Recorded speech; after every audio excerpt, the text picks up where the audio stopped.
Salut les abonnés, c'est Vipervras et aujourd'hui on se retrouve pour un nouvel épisode de Un jour une carte custom. Aujourd'hui, épisode spécial parce qu'on ne verra pas qu'une carte, mais 11. Pourquoi 11 ? Eh bien tout d'abord parce que ces 11 cartes vont être reliées entre elles. Et en soi oui, je pourrais faire les 11 épisodes en séparé, mais je préfère les rassembler en un seul parce que je vais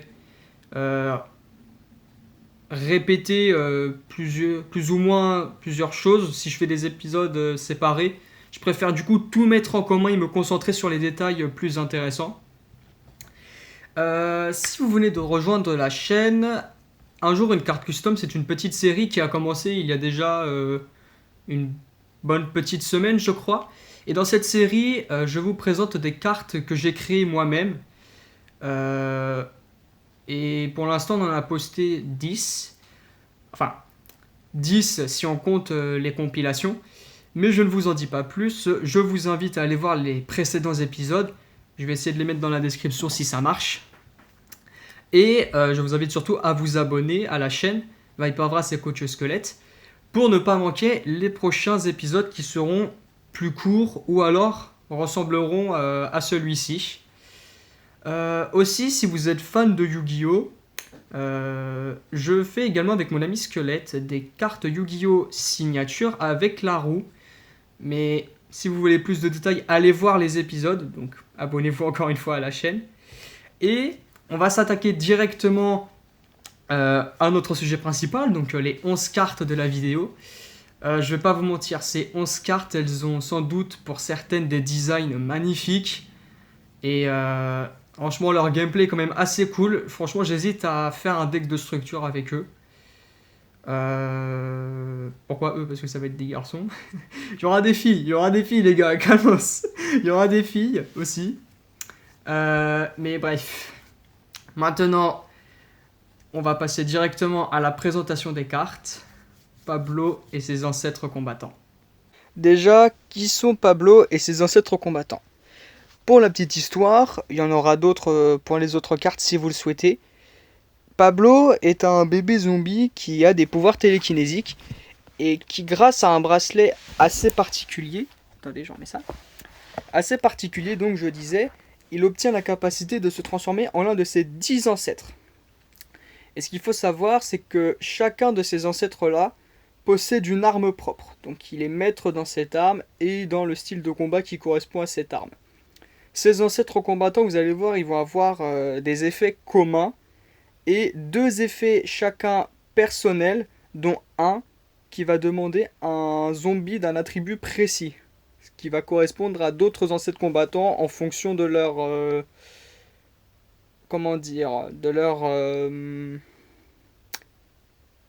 je sais pas comment dire, en fonction de comment ils sont proches les uns par rapport aux autres. Voilà, on va dire ça comme ça. On va commencer tout de suite par d'abord le monstre qui est au centre des ancêtres combattants.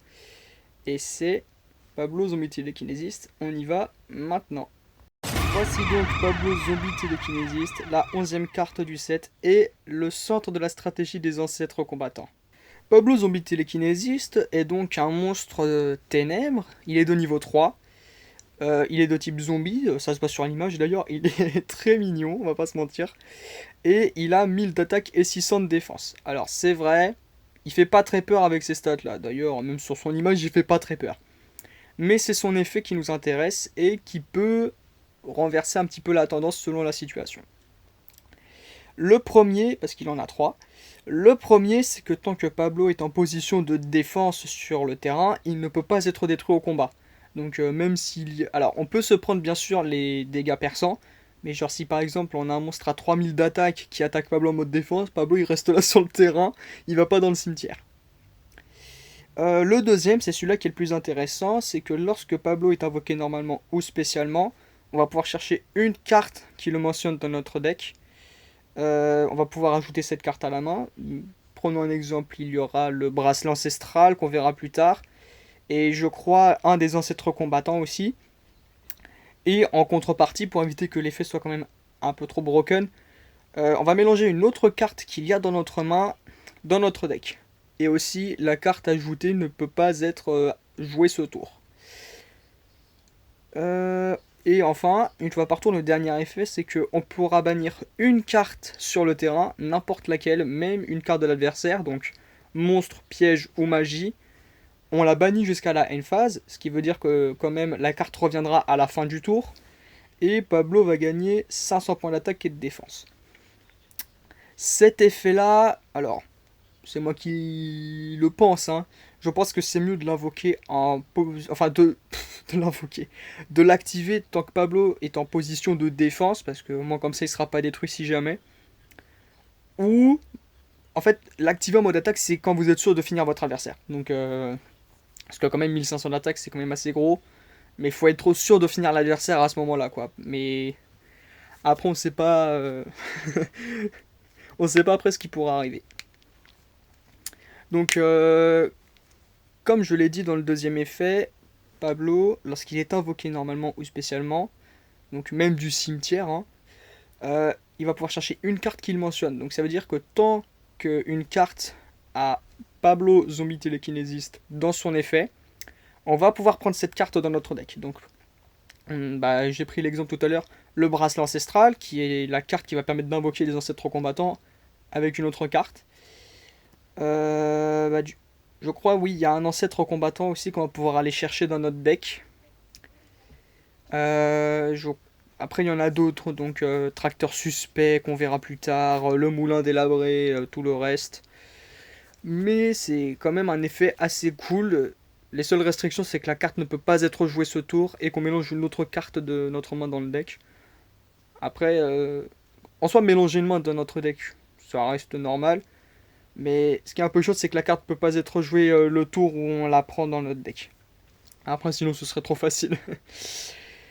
On va maintenant passer aux ancêtres combattants, qui, franchement, je les adore. Sur leur design, leurs designs sont quand même assez bien faits.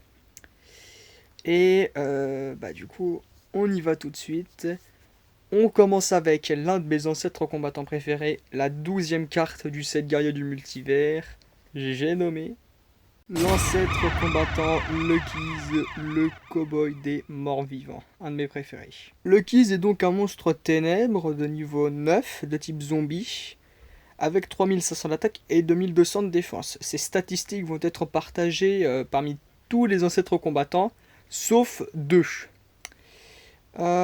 Donc, le premier effet, parce que je vous rappelle, j'ai dit que les ancêtres combattants avaient des effets en commun. Et le premier, c'est que chaque ancêtre combattant ne peut pas être invoqué normalement ou ne peut pas être invoqué ou posé normalement. J'allais dire spécialement, mais non, c'est juste normalement. En effet, les ancêtres combattants ne peuvent être invoqués spécialement qu'avec bracelet ancestral, sauf pour un avec une autre carte qu'on verra plus tard, ou ils peuvent être invoqués spécialement avec une autre carte qui mentionne les ancêtres combattants. En ce qui concerne le premier effet personnel de notre ami Lucky's, c'est que lorsque Lucky's va attaquer un monstre en position de défense, et que si on contrôle un monstre zombie lumière, on va pouvoir bannir la cible de l'attaque sans effectuer le calcul des dommages jusqu'à la fin de la battle phase. Donc, ce qui veut dire que si Lucky's attaque un monstre qui a une défense supérieure à 3500 d'attaque, si on contrôle un monstre zombie lumière sur notre terrain, donc en mode défense ou en mode attaque, on va pouvoir bannir ce monstre, enfin la cible bien sûr que Lucky's attaque, jusqu'à la fin de la battle phase, et sans faire le calcul des dommages. Ça veut dire ni notre adversaire ni nous prendront des dommages de combat. Cependant, le deuxième effet de Lucky's, c'est que lorsque Lucky's attaque un monstre en position de défense, il inflige des dommages de combat perçants à notre adversaire. Donc son effet de bannissement, c'est plutôt lorsque il va essayer de taper un monstre plus fort que lui. Et le deuxième effet que Lucky's a en commun avec les autres ancêtres combattants, c'est que si il vient à être détruit au combat ou par un effet de carte, on va pouvoir bannir un bracelet ancestral depuis notre cimetière et invoquer spécialement le Keys depuis notre cimetière. Donc ça va être pareil avec les autres ancêtres combattants, sauf un qui va demander bien sûr une autre carte, vous verrez ça plus tard. Et bah, du coup c'est à peu près tout pour le Keys. Mais franchement, petite fun fact à propos de lui, j'adore son image. J'adore son image. C'est en plus l'un des ancêtres combattants préférés, hein, je le répète. Il a du flow, en plus il a un colt en or. Il a son ombre. J'ai pas d'autre chose à dire. Donc on va passer au deuxième ancêtre combattant, qui est l'ancêtre combattant Orios, la 13e carte du set, guerrier du multivers. Orios, lui, est un monstre vent, aussi de niveau 9, de type zombie, avec 3500 d'attaque et 2200 de défense. Tous les ancêtres combattants seront de niveau 9 et de type zombie, et auront 3500 d'attaque et 2200 de défense, je le répète, sauf 2, encore une fois. Donc, tout comme Lucky, Zorius ne peut pas être invoqué ou posé normalement, il ne peut être invoqué qu'avec bracelet ancestral ou une autre carte qui mentionne les ancêtres combattants. Et aussi, s'il est détruit par un effet de carte ou au combat, on va pouvoir bannir un bracelet ancestral pour l'invoquer spécialement du cimetière. Je ne veux pas répéter ça pour les autres ancêtres combattants, sinon on va perdre beaucoup plus de temps. En ce qui concerne les deux effets personnels de notre ami Orios, tout d'abord, tant que l'on contrôle une autre carte ancêtre combattant, Orios est totalement indestructible au combat. Enfin bien sûr, si on contrôle un autre Orios, l'effet ne s'applique pas. Il faut contrôler forcément un autre ancêtre combattant, comme le Kiss qu'on a vu précédemment. Et donc, si on contrôle un autre ancêtre combattant, je le répète, Orios est indestructible au combat, mais on prend toujours les dégâts.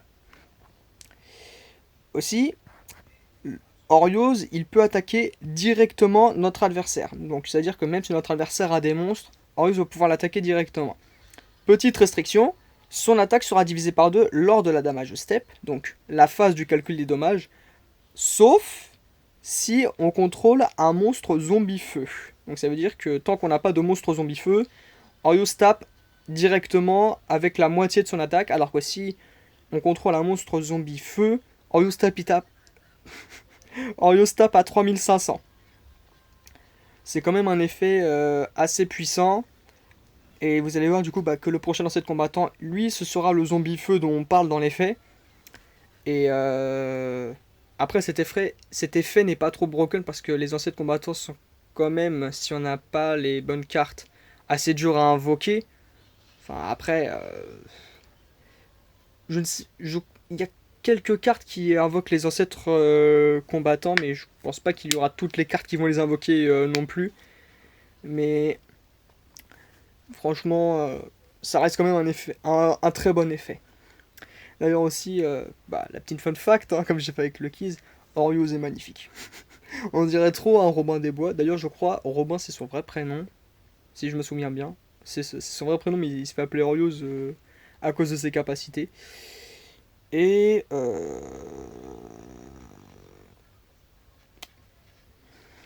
il va être relié du coup au monstre zombie feu, comme avec l'autre ancêtre combattant vent que l'on verra plus tard. Oui, parce qu'il y en aura deux. Ça y est, j'ai spoil. Coupez, je m'en fous, allez voir les autres vidéos. Non, vraiment, après Orius, franchement, les ancêtres combattants, ils ont des très très beaux designs.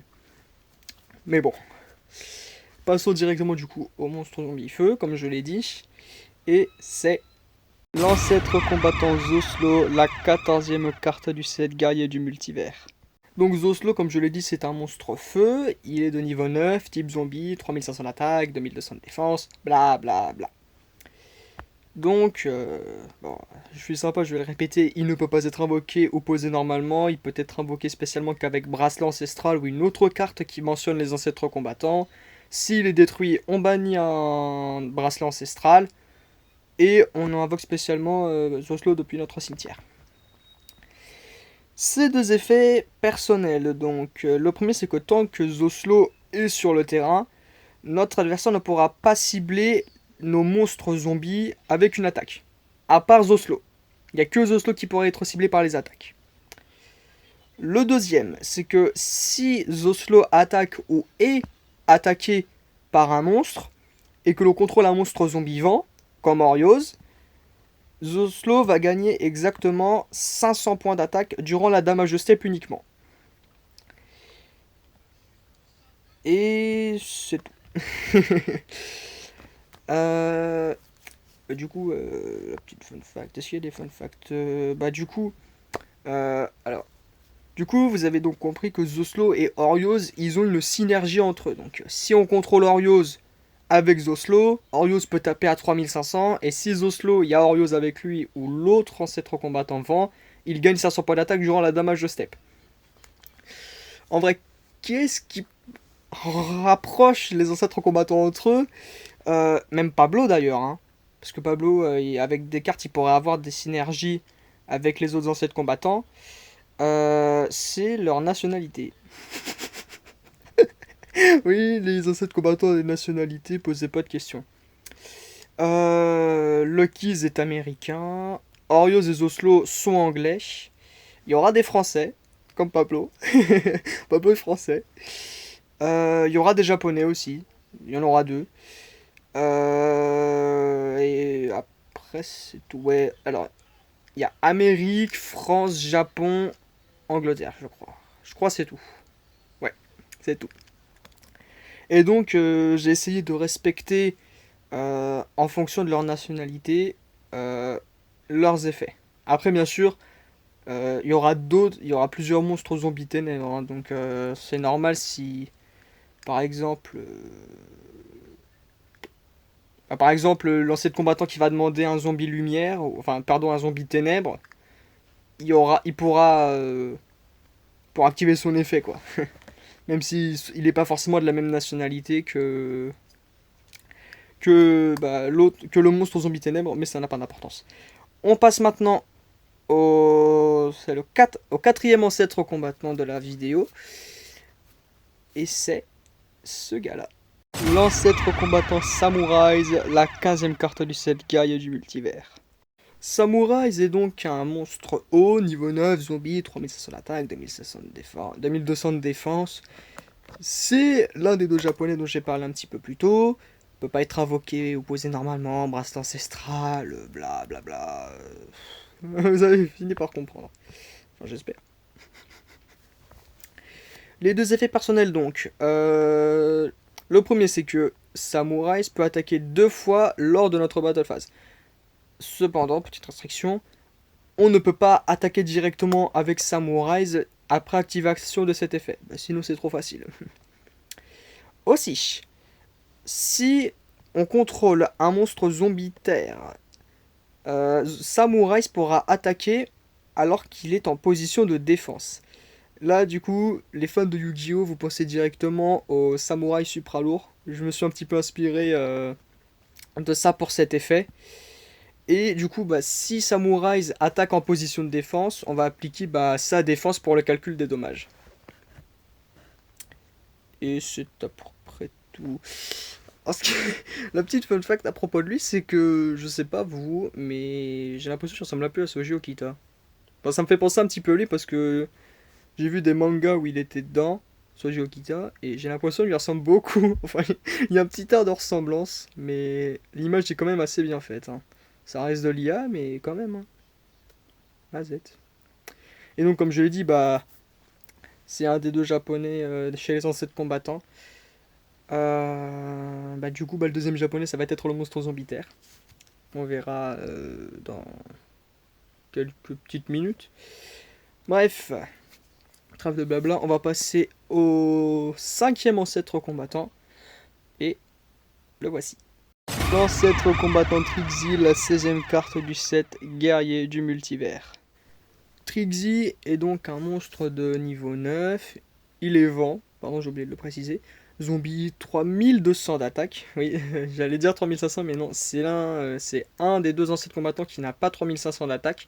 Il a 3200 d'attaque, mais il a 2500 de défense en échange. Oui, j'ai inversé le 2 et le 5, posez pas de questions, c'est comme ça. C'est mes cartes, je décide. Les deux effets personnels.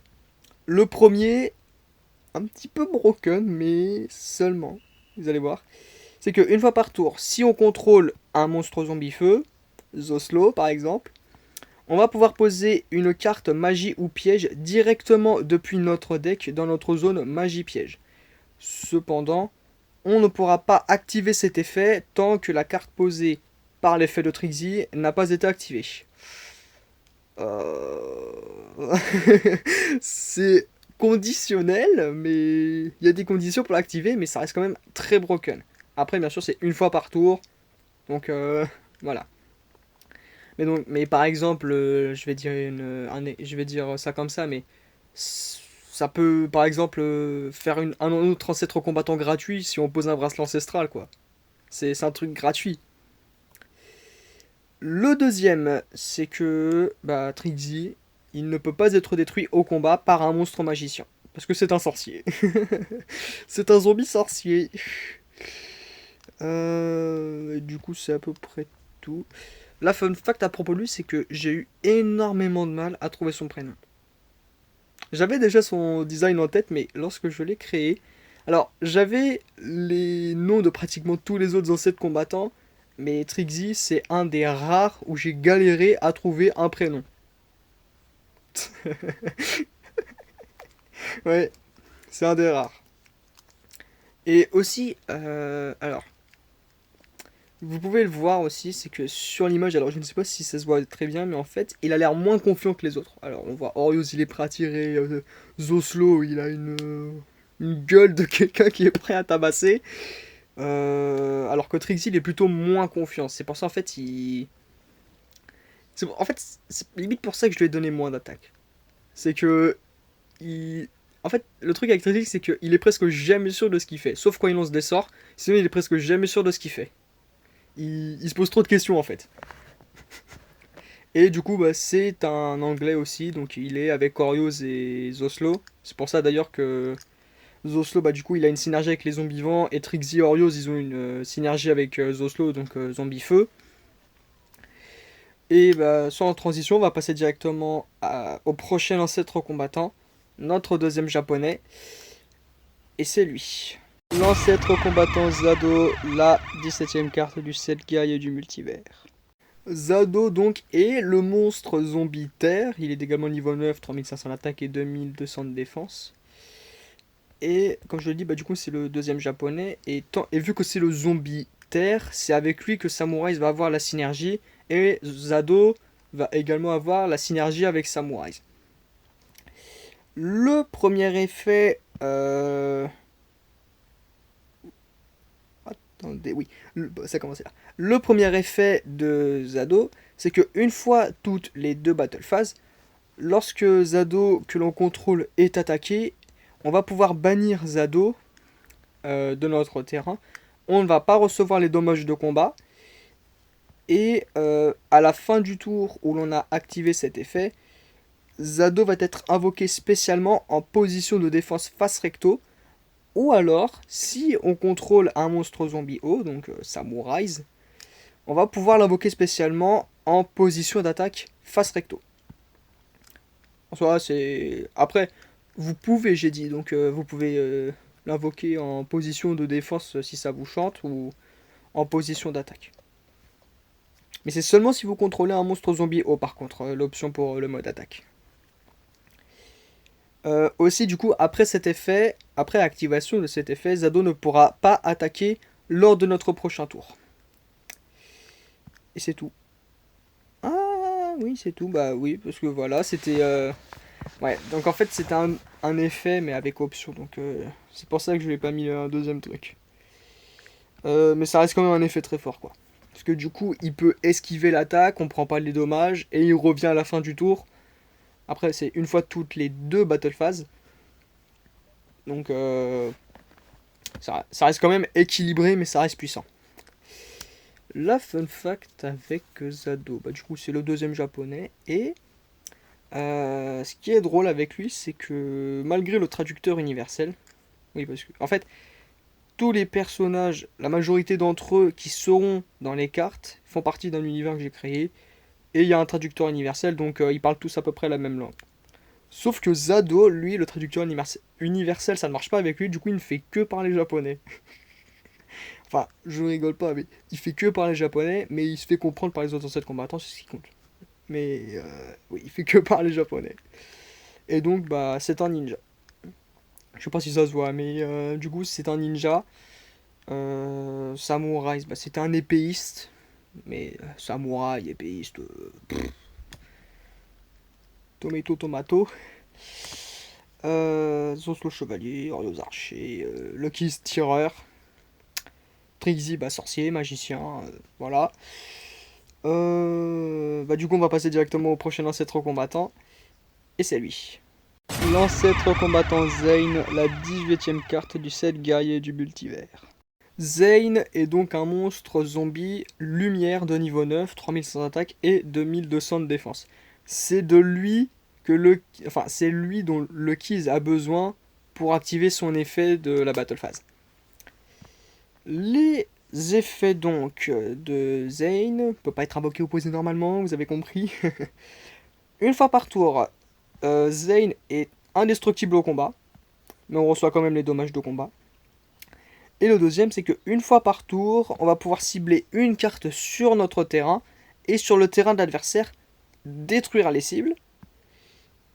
Mais si on contrôle un monstre zombie ténèbres, donc Lucky's ou encore Pablo s'il est encore sur notre terrain parce qu'il a été invoqué ou il revient par un effet de carte, ou le dernier ancêtre combattant, on va pouvoir cibler 2 cartes sur le terrain de notre adversaire à la place. Donc l'adversaire il perd 2 cartes et nous 0 si on contrôle un monstre zombie ténèbres. Après ça, alors bien sûr, si non, non. Si. Euh, non, c'est pas après, c'est pas si c'est que les 2 cartes de l'adversaire, c'est que quoi qu'il en soit, après après avoir détruit les 2 cartes, donc une sur notre terrain, une sur notre adversaire ou 2 sur notre adversaire, on va lancer une pièce. Et si c'est face, on va pouvoir bannir l'une des cibles. En général, les cartes de l'adversaire. Sauf si, bien sûr, on a des cartes qui ont un effet lorsqu'elles sont bannies. Et bien sûr, bah, s'il est détruit au combat, on bannit bracelet ancestral, blablabla, voilà. Donc, Zane, bah, petite fun fact, hein, bah, c'est un américain aussi, tout comme Lucky's. C'est à peu près tout. C'est un des 2 monstres zombies lumière. D'ailleurs, je crois que. Ah non, il y en a un autre monstre zombie ténèbres. C'est vrai, j'avais oublié. Il y en a un autre. Donc oui, en vrai, Zane, je pense que c'est celui qui a le plus de chances d'activer son effet avec le monstre zombie d'attribut précis. Bon, on va passer directement au prochain ancêtre combattant. Un deuxième français. Alors, le premier ancêtre combattant français après Pablo, parce que Pablo ce n'est pas un ancêtre combattant mais il est français. Et c'est ce gars-là. L'ancêtre combattant Smash, la 19e carte du set guerrier du multivers. Smash est donc le premier ancêtre combattant ténèbres. Il est aussi de type zombie, 3500 d'attaque, 2200 de défense. Il ne peut pas être invoqué normalement ou posé. Vous avez compris à force. Et en ce qui concerne les 2 effets personnels de Smash, c'est que, en premier lieu, une fois par tour, si on contrôle un autre monstre zombie ténèbres, donc bien sûr Smash exclu, on peut cibler une carte face verso dans l'une des zones monstres de notre adversaire. Et on va la retourner et la cible va perdre 500 points de def. Attention, cet effet n'annule pas les effets flip. Aussi, attends, c'est tout.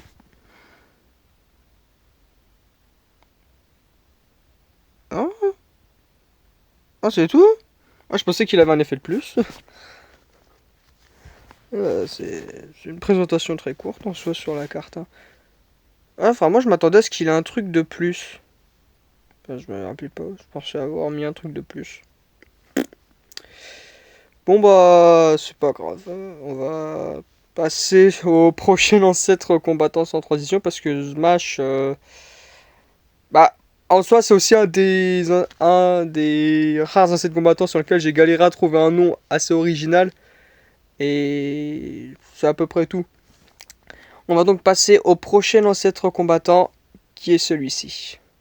L'ancêtre combattant Gomez, la 20e carte du set guerrier du multivers.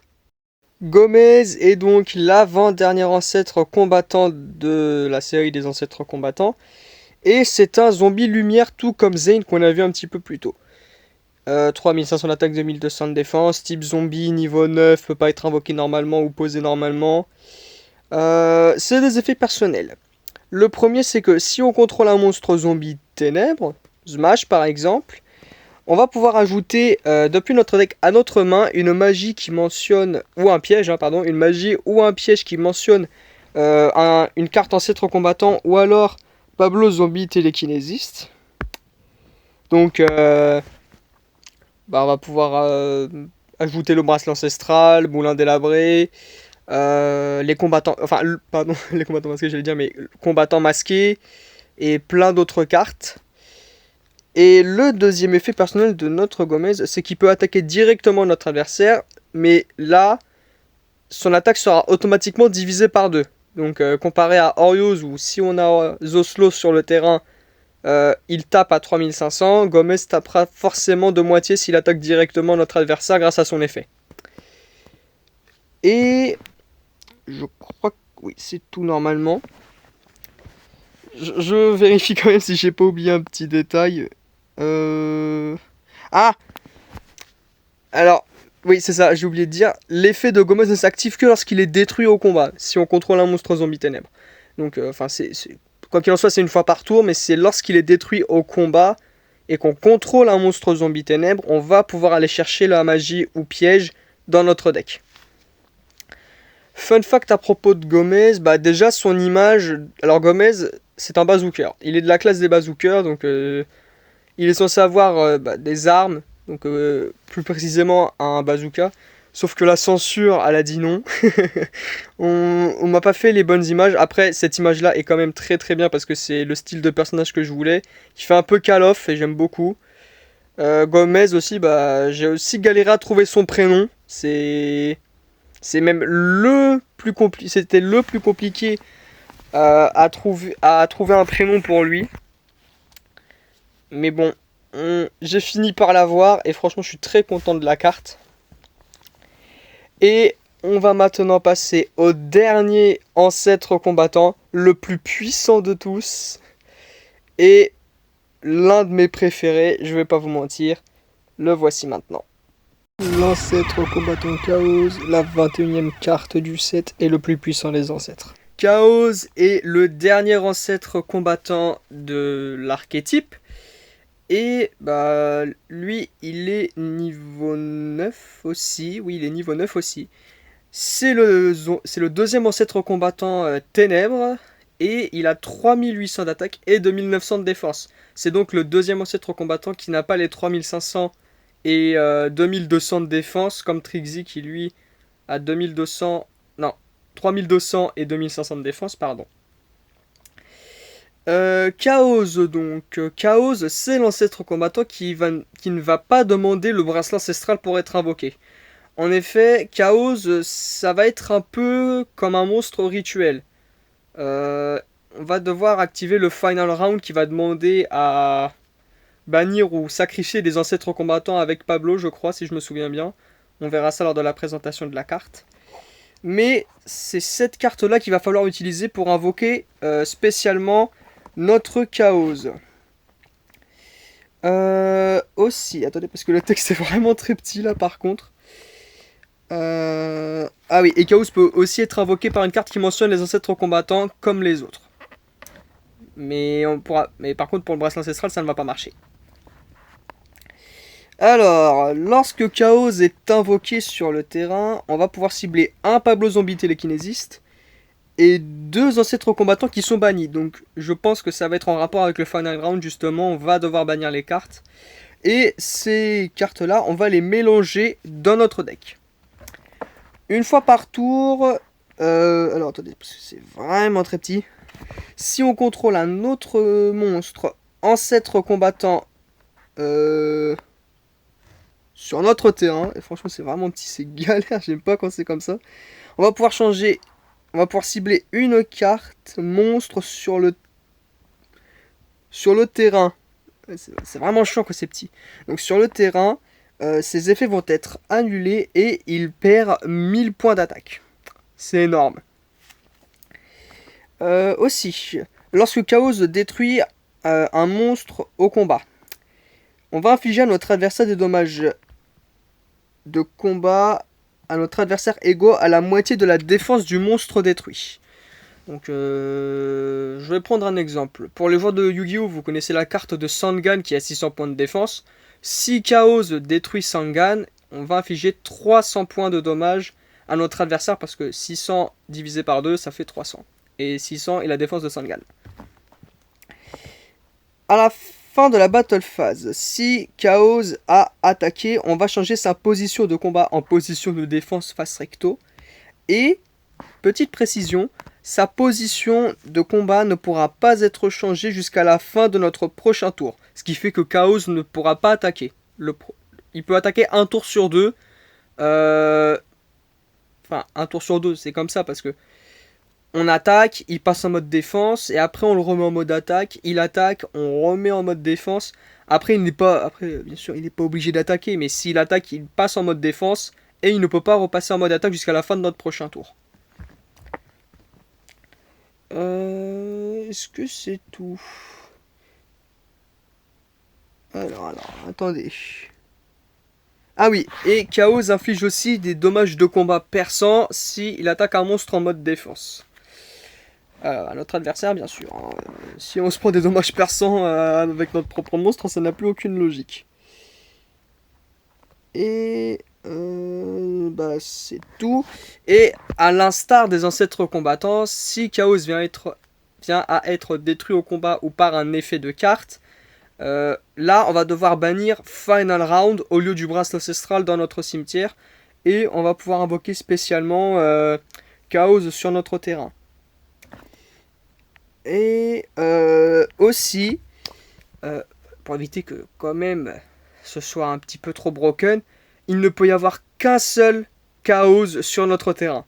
Donc comparé aux autres ancêtres combattants, on va pouvoir en avoir 2 ou 3 selon ce que vous jouez. Chaos, il est tout seul. Il ne peut y avoir qu'un Chaos sur notre terrain. Il peut y en avoir dans les cimetières, mais seulement un seul sur le terrain. À l'instar des autres, enfin pas à l'instar, mais plutôt comparé aux autres ancêtres combattants. Et c'est comme ça que c'est fini. On a vu donc tous les ancêtres combattants.